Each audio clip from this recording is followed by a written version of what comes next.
Part 3, Melbourne, Punting Melbourne Style. Punting Melbourne Style. Here with the punter's punter. Just before I get on to the next email we had in, I had an email from William Behag, who's a 27-year-old, real keen, from Wagga, loves his punting, and he wrote a really nice email to all of us, just thanking us for the stuff we're putting up on YouTube and Twitter and all, Ralphie and Vince and all that stuff, and it's much appreciated, William, and I hope you got my reply, because I put an attachment to it, and I hope it didn't stop it getting through to you. Yeah, no, I've got to say, exactly. There's some goodwill out there. Like, we enjoy it, but that's also I enjoy people getting in contact with me on Twitter, and the young blokes, and everyone's got a passion. We got it. There's a genuine passion for racing and chatting about things, and it's good. There's a lot of platforms which wasn't around when I was a kid, or earlier on anyway. But since I changed my own website, DK, so I'm communicating directly with my subscribers. I'm sending an email every day. I'm really enjoying it. I hope they're getting as much out of it as I am, because what we all want is people that are really passionate about racing, and we want that to grow. I wish sometimes you feel like some of the administrators that are running racing don't have that same attitude. They almost treat the sort of people that we're dealing with that really love their racing as some sort of given. Given, exactly. Which is a bit disappointing. So we had an email from Avtar. Avtar's writing to us about databases. So he's only been in the racing for about 1.5 years, and he wants to start putting more time into his form, and he's considering issues like track bias, horses to follow, poor run stats, stables, all that sort of stuff. And he's wondering, what sort of database we use, what sort of costs are involved, what he should do at the start, and any recommendations that we could make or info we could give him. Yeah, that's what I mean. I'm a video commenter, and I'm logging all that stuff against the horse's name, or on the day of the racing, the bias, the wind, and then the stewards' reports, and then actually how the horse performed, and anything I want to put in is in there. So, and we use ratings to win, but there's also South Coast, and I started off using Dan O'Sullivan's GDX. I thought that's a good entry level, and there's room there for video comments and things like that. It's quite simple to use. It's a good entry level one where the ratings to win is a lot more sophisticated. So they're three options in terms of a commercial product. So there's ratings to win. So ratings are number 2 win, South Coast and GDX.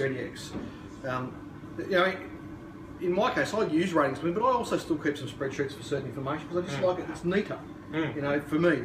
And everyone's going to have a different feel for how they keep these things. Well, that's the reason. I was handwriting. When I first started, I was handwriting. Probably what he's doing now. And then I got GDX, and they had a nice area, and then I moved on to 12 months later. I moved on to ratings to win. So it was just a progression. But the most important thing to me is that I can log all that information. I can just type it all in, and then it's next to the horse every time the horse appears, or the race, or I know it was a windy day, or I know the track was chopping out. It's all logged there, and there's room to put it all in. So we're all competing with these big teams and the corporate bookmakers, and I would. I'll have a guess here, DK. You're typing things out into the ratings to win database now. When you first started, you were handwriting them in your pad, which I've seen, which was excellent. One of the advantages of that handwriting thing is it would have been ingrained in your memory. I reckon that's why. Yeah, I reckon that one of the reasons I did so well at the start. It was just it's ingrained, and that's why when I do the form now, I'm trying to I'll print out something and have it on the screen, but have it. I think it's important to mark something and write a quick note. If you're potting something, I like say let can't win, and then just putting the pen through it. There's 2 separate things, and then you say put the pen through 10 horses. You've got 3 left, but you're not doing that looking at the screen, are you? You're just sort of you're thinking it. And you mark them 100s and things like that. But then I just think it gives you a better feel just to actually note something. Yeah, well, I'll say to the punters, I've got a complex database in front of me, videos, all the tricks.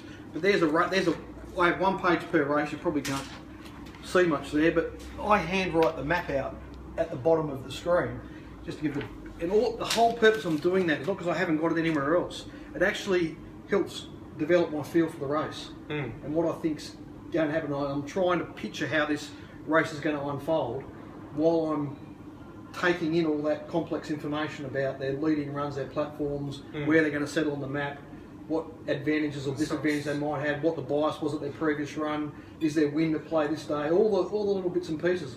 I'm trying to give myself enough time to soak it all to in use it and- to get to a final position, which is, you know, a market price that I can then bet from. So something in writing, you can just, yeah. and I think we've got subconscious or something, whatever it is. I don't know. absolutely, I think so, and I think it's one of the advantages punters that are really passionate about racing have got over Jocko, because he doesn't have that. No, He's never going to have it, That's right? But he's built an incredible system over the years that finds advantage positions and horses that are over the odds, if you want to phrase it that way. We aren't going to be able to build an algorithm or a system that's going to be able to compete with that, really. Right? No, you need to be very committed if you want to go down that path. Yeah. But if you love racing and you're really passionate and you know the horses and you have a good memory and you can build up all those things, you can find holes in the market. Yeah, yeah, and that's it. Yeah, when you wait your turn, like they're playing in hundreds of races, and we're playing in 10 or 20 a week or whatever we're playing. But so that you just sort of wait your turn. You know, then those 6 or 8 of those might only be your races where your box tickers and everything are there. So you just got to wait your turn and wait for something in your favour. You know. That's it. So to answer your question, Avatar, there's commercial products out there, but you can also just do it yourself with, you know, whether you want to build an Access database or you just want to use Excel or whatever you want to do. But you know, it doesn't matter. It's really about storing the information where you can access it at the right time. Yeah, but there's an entry level. I'd been one of those. You know. And in terms of cost, I forget what we paid, $350 a month or something. $350 a month. So that's for a sophisticated database. Yeah. I think And that's for the whole GDX box is and like might be $100 a month or something. Yeah. Yeah, that's the whole box and dice. Yeah. As Snowy says, it's you give me something to take me to the moon, but I only go to the milk bar with it. Oh, there we are, all over the milkshake. Yeah, that's it. And Grant commented on the YouTube spot there. He was just, because last week I was talking to Ralphie and I was talking about, so this will teach me for making a generalised comment, DK. Yeah, generalised comments, yeah. Our viewers are too sharp, they're on to me. So you make a general comment, and I said something on the lines of, basically, I've been doing some manual pricing because what I was just talking about, you sort of, when you're doing it, little things twig that I've had trouble incorporating in the algorithm that I've sort of been working on over the years just for pricing. And I made a comment of, I basically use 1 length equals 4 rolls. Yeah, you did say that, yeah. Starting point. And Grant wrote in, I wonder if your algorithm plots takes into account the difference in race distances. 1 length and 4 rolls might not be linear at all distances. Well, Grant, great comment. You're absolutely right. And there's all sorts of little nuances, and I basically use that standard model for really 12 to 1600 metre races. Yeah. I have a different approach to 1000 metre races, and different at 2000, and very different at beyond 2400. Yeah. That becomes all about fitness. So yeah, that's right. But we had that issue. I think Paul was changing something in the database according to that margin thing. He's saying it's right. 1000 metre race isn't the same as a 2000 metre race.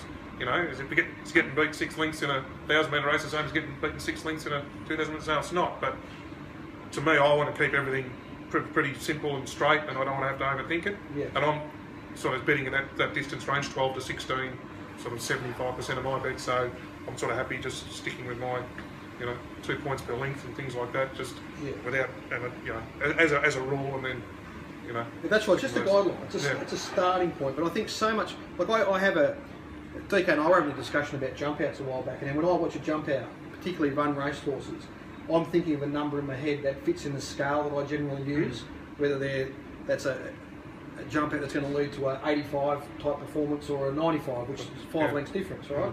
And I'm thinking of that, and I record that number, then see, I keep a record of it compared to what they actually did, and I expect them to get there at some point, unless I made a blue with my original assessment of the jumper, but you trust your eye. But each race, I'm actually trying to condense every bit of information I've got into a number for this horse in this race, and so I'm making little adjustments to that. And the 4 rolls per length is really just a guideline because it depends on so many variables and how confident you are about that number.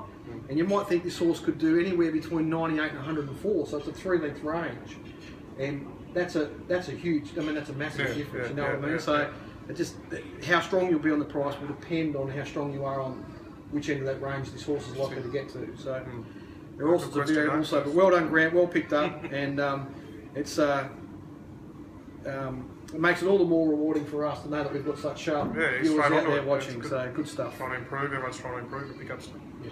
I think that'll do us, DK. Anything to follow? One to follow? Oh yeah. Well, you tell me one. Have you got one? I liked the Lumicon. I backed it yesterday. Lumicon. I thought it was a thing of Tony McAvoy's and Luke Curry's yesterday.